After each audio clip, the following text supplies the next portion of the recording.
Book 101 review. Book 101 is all about the books that I read for the last 40 years. And today I have my special guest. He's the author of the book Racing Superman, no other than Mr. Nathaniel Turner. Daniel, thanks for having me. Welcome to Book 101, Mr. Nathaniel, and can you please introduce more about yourself? Sure, I'm Nathaniel Turner. I am the proud son of Tommy and Gladys Turner, and the husband of Latanya and the father of Naeem. Yes. So, Mr. Nathaniel, thank you so much for sharing your book to the world. Racing Superman. What inspired you to write this book? The first book of the six that I've written, and the inspiration of that book was a child and wanting to be a better father for my child than believe my father was to me. So I wrote letters I wrote notes to an unborn child and eventually started writing letters to him. Interesting. So, what your personal experiences influence in approaching to fatherhood? My What made me want to be a father, or what do I use as a template to be a father? Either way, I would say it's going to sound strange, but who I patterned my fatherhood lessons by was Mufasa from The Lion King. My ideal of what a great father was a lion in an animated story. Oh, nice. So, in what ways your relationship with your own father shaped the narrative of the book? My father and I did not have a great relationship, and I was concerned that I was going to be like my father and probably his father before him. And so I wanted to make sure that if I messed things up, I wanted my child to have a record of at least there was a point in time in my relationship with him where he was sure that his father loved him. So I wrote him letters. Okay, interesting. So, let's talk about the structure and content of the book. How is Racing Superman structured, and what is the significance of its format? So the book is just a collection of letters. There are two fathers in the history of the world who've written letters to their child over the contiguous span of their lifetime. The first man is Lord Chesterfield. I believe he wrote letters to his son in 1737. He's a lord. I am not, so you do not have to bow and curtsy, but if you'd like to, feel free. The second is me. I just decided to write letters, which essentially became more of an instructional guide on how to be a great citizen. So that's what the book is. Nice, excellent. So, what are some recurring themes in the letters wrote to your son? There's a letter, for example, that I wrote to him about dreaming and the importance of dreaming, and that everything that we do that matters typically comes from a dream, and why you have to hold on to a dream, and why you have to fight for your dream, because typically people like to dampen your dreams. There are lessons on there. Is one called "Just because you knock a man down does not make you taller." I wanted to him to remember that no matter what you say or do to somebody else, that does not elevate who you are. The way you elevate yourself is by being a better person. So essentially, the themes throughout the book are just ways to show a young man how to be a great man. So, how did you address challenges of raising an African American male in today's society? Oh, wow. How did I address it? I started with the end in mind. Before my child was born, my wife and I decided what kind of person we wanted to raise, and we set about creating a template to do that. Before he was born, we wrote Harvard. We got an application from Harvard and decided we would use the application from Harvard to see if we could make it possible for a child to meet the academic requirements of a school like Harvard. So the first thing we wanted to do is set him up for opportunities for great education. Embedded in that Harvard education application were two other things. One was um, Harvard asked for students who were world citizens, and the third was that Harvard asked for students who cared for something greater than themselves. And so we set out to make sure our child would at least be multilingual, that would be globally and culturally competent, understand other people's cultures, et cetera, and that he would care for something greater than himself. And one of those models or templates in terms of African Americans was to look at the life of Paul Robeson and decide we would, hey, it would be really cool if we could raise someone who, in some ways, was similar in some ways to Paul Robeson. Very well said, Mr. Nathaniel, and congratulations.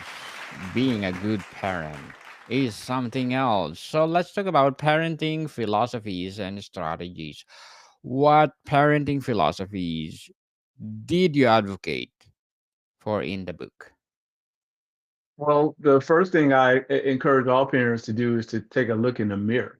Like, I believe strongly in the idea of trees and fruit. It's an old biblical expression that you should know the tree by the fruit that it bears. And I think parents have to first figure out what kind of tree we are and who we want our children to be. And too often, my experience has been a parent as an example think of themselves as an apple tree, but then they raise a peach and then they're mad because the fruit's a peach. And I always tell parents that the reason that your fruit doesn't turn out the way you want it to is because maybe it has something to do with who you are.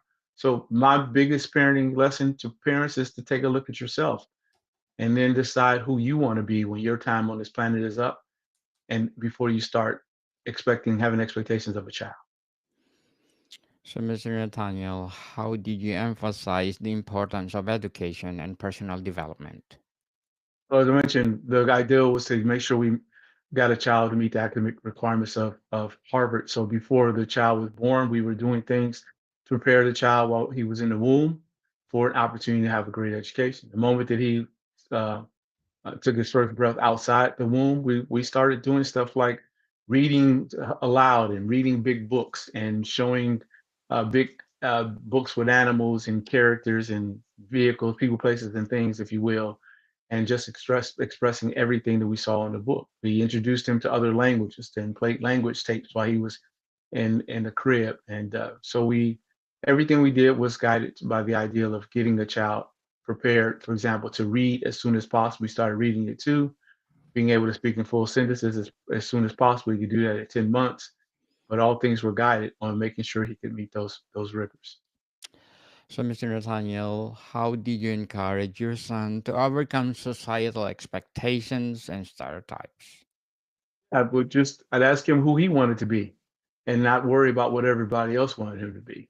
Like, who do you want to be when your time is up? One of the things he wanted to do as a 16-year-old is he wanted to leave the country and chase a dream of playing professional soccer. So he moved to Brazil. Now, most of his peers were going back to school for their senior year in high school. That wasn't what he wanted to do. So he didn't worry about the pressures of other people. He packed his bags and he moved to another country. And he was around people who he didn't know, who did not weren't always very welcoming, but it didn't matter because he knew what he wanted to be. He knew who he wanted to be in the end. So that's where I always start with sort of a backward design approach. Don't worry about what everybody else is thinking about, but think about what you want to be or who you want to be in the end. Very well said, Mr. Nathaniel. I like that one. Don't think of what people say about you. Go for your dreams, go for your goals because we have a limited time on earth. So, That's how right. did you guide your son in handling success and failure? Now it's an interesting story. So I would use this analogy with him is that success and failure are peaks and valleys. And but for peaks and valleys, all land would be flat. So don't worry about success and don't worry about failure. Just keep moving. Because along the journey, you're going to have days when things are good. And along the journey, you're going to have days when things are bad. And when things are bad, just realize, of course, that a peak is on its way. If you're in the valley, just know that there's a peak along the way. And when you're on the peak, don't get too excited because you know that there's a valley on the way. So it's just a part of life, ebbs and flows. Certainly, people. If you fail, get up and make another one. That's life, as Mr. Nathaniel talking about in the book. So tell us what lesson or resilience and perseverance did you share on the book? The perseverance is that this is the life is a journey. So you said, hey, I have an African American son, and I do. And one of the things I would remind him is that his ancestors have overcome far more than he has. He's never had a whip against his back. He's never brought a child into the earth that saw it sold on a slave auction. He's never had any blisters from picking cotton. So whatever struggles and strifes he thinks he has, they pale in comparison to his ancestors. So there's nothing that he can't do because his ancestors survived that, and so too can he. Certainly, we are totally equal, people. So, how does the book address the balance between ambition and humility? Ambition is what are you ambitious about? Are you ambitious about just something that's for your benefit, and then you also then injure other people because you're not paying attention, or is your ambition to do something for the greater good? I'm fine with ambition when your a goal is to do something for something other than yourself. But if your ambition is just for you, that's the kind of ambition we try to avoid. And that's essentially that's a theme throughout his life. Today he is a electrical and computer engineer, and when he was in Brazil, he decided exactly what he wanted to do. He wanted to use technology to enhance the lives of people who have been historically and geographically underserved and underrepresented. And today, that's the work he's doing. He's working on ways to make energy availability to people all over the world and do so at the lowest possible cost to folks. Interesting. Mr. Nathaniel, what will be your success to your son or daughter? Will be your legacy to the world. That will be the legacy of Mr. Nathaniel, raising Superman. So, what has been the public response of raising Superman since its release? Well, the book is now 10 years old. So initially, the book allowed me to be places in some spaces that I otherwise would have never been. People were curious why I would write a child letters. I would explain to them why. Then the people would say, well, what's the big deal about your son? And I'd say, how much time do you have? And so it sort of launched me into this place where I got a chance to go around places around the country and share a voice around the world about how to be a parent and a unique and a different approach to parenting. So, how does the book influence discussion about modern fatherhood and parenting? Well, the book is really about how to be a great citizen. So no matter what age you are, the lessons are still true. Daniel, if you have a dream, the rules are still true. Daniel, if you have a dream, then chase your dream. And don't worry about what other people might say because people are probably going to try to discourage you. Daniel, if you want to be a great human being, right, try not to think that if you belittle somebody that makes you better. So the lessons are universal. The ideal for me when writing him was if I wrote a 6 year old, I really wanted to write him as he was 36. If I wrote a 5 year old, I was thinking about writing him when he was 55. The lessons I was writing were hopefully lessons that were going to outlive me. They were going to be universally truthful, no matter what age he was. Definitely, people. Number one rule, you need to know what you like in life. You have a certain goals in life, and don't belittle uh, other people because God created us equal. So, Yes. in what ways did your approach to parenting been received by different communities? For the most part, my approach has been received really well. Some years ago, I did a TED talk, and about 1.8 million people watched the talk, which is pretty good for someone who does not a TED talk, a TEDx talk. So my talk wasn't officially at a TED event; it was a TEDx event, and so the reception was really good. I think there are about 11,000, 15,000 comments. Some of the comments are unbelievable. Some of the young people who are starving for parents to do a better job. So yeah, it's the book has allowed me to be able to again to be in some spaces and talk to people and share some things that I otherwise never imagined being able to do. So, Mr. Nathaniel, what would be your advice for those parents out there who want to raise their kid Superman? My advice would be to figure out to think now about who you like your child to be in the end. I know it may sound morbid to some people. I used to say if you were going to have to write your child's obituary, what kinds of things would you want to show up? Today, I say maybe an easier way to swallow this is to think about if you were writing your Wikipedia page and you were making your last entry, what things would you want to show up in that child's Wikipedia page? And whatever those things are, then start working today to make those things a reality. Thank you for your advice, Mr. Nathaniel. And what would be your short term and long term goals in writing?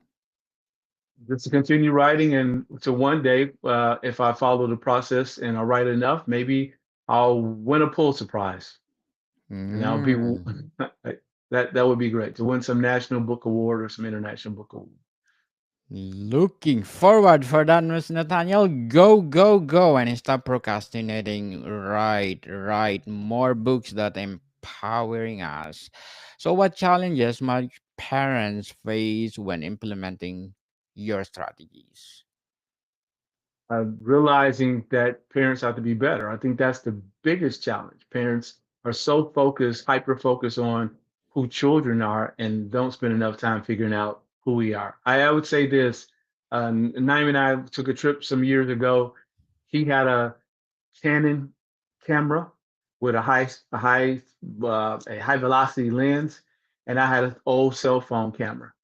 And while I was taking a picture of him, he was taking a picture of me. And what I say to parents all the time is the child's lens is much clearer than your lens. They can see you at a level that you can't see them. And so if you so what we should be doing is trying to figure out how to be the best version of ourselves. Spend less time talking, more time modeling. Interesting. So, how can readers apply your parenting insights to their own lives? I do courses from time to time, so they can check the website and see when we're doing the next course. But again, it's really just about some self-examination, self-exploration. I recently did a parenting scorecard, so I'm actually happy to share that with them when they can score themselves by asking their children how well they're doing as parents. It's an interesting thing. Parents always think we're doing a great job, but we never ask the people for whom which they call parent. So we should ask the children. We should find out from the children if we're actually doing a great job or not. You did a great job, Mr. Nathaniel, empowering parents out there that confuse how to raise a Superman. What challenges might parents face when implementing your strategies? I just think I've just hopefully just mentioned it. The challenges that they're going to face is just the internal challenges. The challenges are not external. The challenges are internal. Can you take a moment to examine yourself? I think the best people of any profession, any walk of life, are people who do self-examination, who look in the mirror, as Michael Jackson once said, look in the mirror and examine that person in the mirror before looking outside. And that's what I would say all great parents, all great anything, are people who look internally first before looking externally. Certainly. Very well said, Mr. Nathaniel. So before we wrap up our discussion for today, I'm inviting you to please do listen to my other podcast, Law 101, in its first season. People, first season, because I believe ignorance of the law excuse no one. We need to know what is the law. So please do listen, Law 101, wherever you listen your podcast. So what are the key takeaways from Raising Superman for future generations of parents and children? Takeaway for me, one is to write your children. It's a wonderful art form. It's a lost art form. And writing children is great for a couple reasons. One, my son learned to read off of the letters that his father wrote him. Two, most people will not leave anything of note to their children. But if you can leave a letter, letters, that's pretty significant to know that you're no longer here, but your children are still able to read and reflect on what you wrote. And then thirdly, the great lesson about writing letters is that if you are intentional about the letter writing, before you send the letter, you get a chance to examine yourself. So if you're angry and you write a letter and you take a moment to come back and read it, you probably won't send that letter because you're angry. And you'll want to craft the letter in such a way that it's much more loving and more useful than it is spiteful. So I think letters are a great way, especially for parents who are very emotional, to step back for a second and think about what they're going to do or say to a child before they say it. Mr. Nathaniel A. Turner, thank you so much for empowering us. And we are looking forward for more empowering books like this. So can you please invite our listeners to support all your books? Sure. I've written six. There's Raising Superman. There's a It's a Jungle Out There. It's the Stop the Bus. We've written two series of children's book called The Amazing World of STEM, and I have a book called Journey Forward. And you can find all of our books on nathanielaturner.com, or you can find them on Amazon or anywhere that fine books are sold. Yes, people, let's support Mr. Nathaniel A. Turner because if you support him, as I said, more empowering books to come. So, Mr. Nathaniel, thank you for your time. Daniel, appreciate you. Have a great day. More to come, people. See you soon.